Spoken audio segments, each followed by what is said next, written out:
Hello, and welcome back to Pick and Blaze. That's Van Volt with the Cold War Iron Curtain mod. We are back in the USSR, so we're back.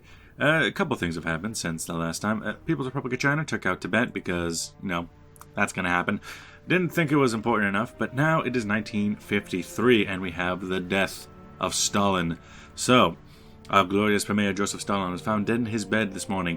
After an incident 4 days ago with him having a blood vessel pop in his brain, he was sent to the hospital. However, our Premier was strong and he didn't want any medical help.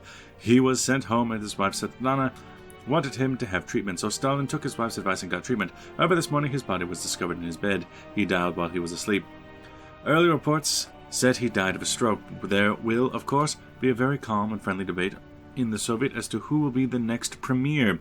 We will surely miss our glorious and all-powerful Premier Joseph Stalin. He guided the country through the hard times. So then, because there's three options, I think we're going to be getting the first a little while of this episode just going through the different options for Premier. So first off, I'm kind of thinking Malenkov is the canonical next guy in charge, because Malenkov was the guy that I went with when I played this last time. I've heard people want to go for Beria, but I'll see. And there's also Khrushchev. So, you actually change us.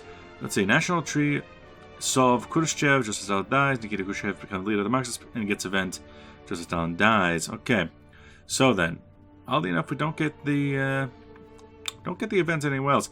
So, we'll start with him and see what his tree is like. Nikita Khrushchev. Oh, you don't have your, Isn't he supposed to have a really weird facial deformity? Some birthmark on his forehead that everyone likes. So we got the Troika power struggle. Virgin land reforms throughout this side. Okay. KKK. Ministry of Foreign Affairs. I remember this side with the Sino-Soviet split. I remember all that, so it looks like that's normal. Then begin de-Stalinization. Free the Gulaga. Arrest Beria. Take down Stalinist monuments. Dismantle the NKVD. Establish the KGB. Reveal Stalin's war crimes.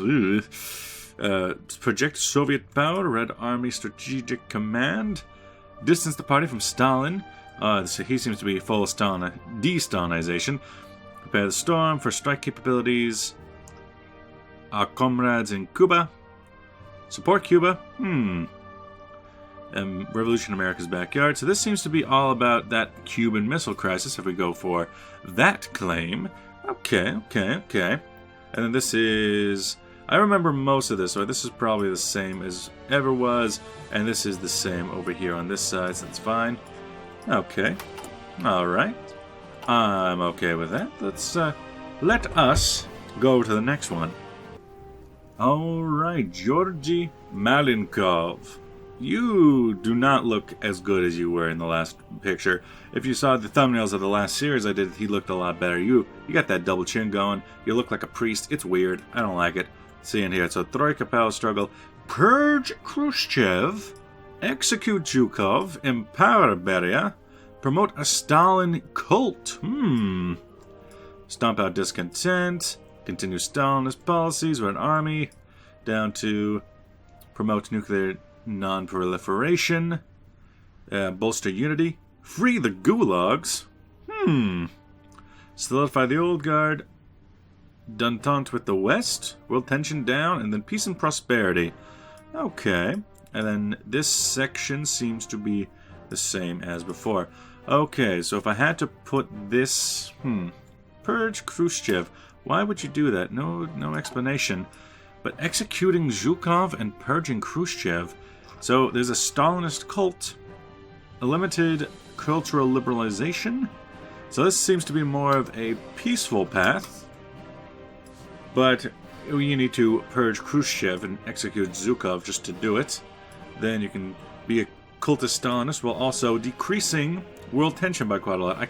To some extent, I like this, as keeping world tension down would help me spread through just political manipulation instead of all-out war. Because I don't want all-out war, because if I go to all-out war, there is no way that I can record that and play it at the same time, because I've tried that once, and it went about 1 frame every second. It was not good. So, if I had to sum it up, I would say that Mr. Georgy is more of a peaceful man, but I'm gonna have to kill Zhukov and kill Khrushchev to do it.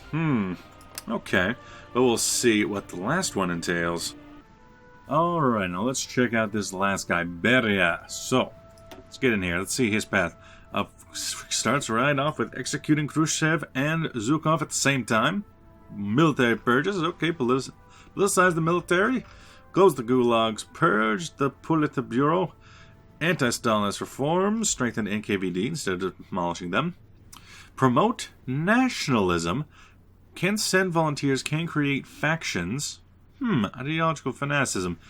Okay. Orthodox revival. Continue Stalinist religious policy. Outreach to the West. Western cooperation. End slave labor. German reunification. Ooh. Approachment with Tito.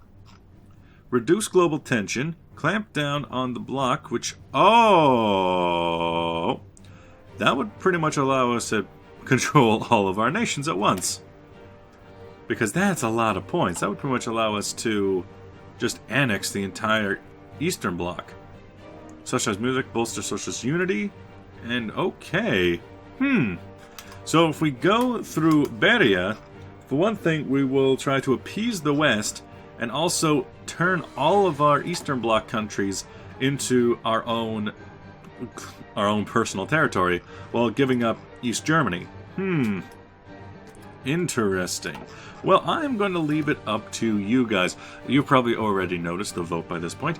So go and see which one of these guys do you want to be the next premier. Which path do you want me to go down in the years ahead in this campaign. I will leave it up, kind of a short episode, but I'll leave it up to you guys for that. So thanks for watching. I'll see you guys then. I'll come back to you probably tomorrow. Bye-bye.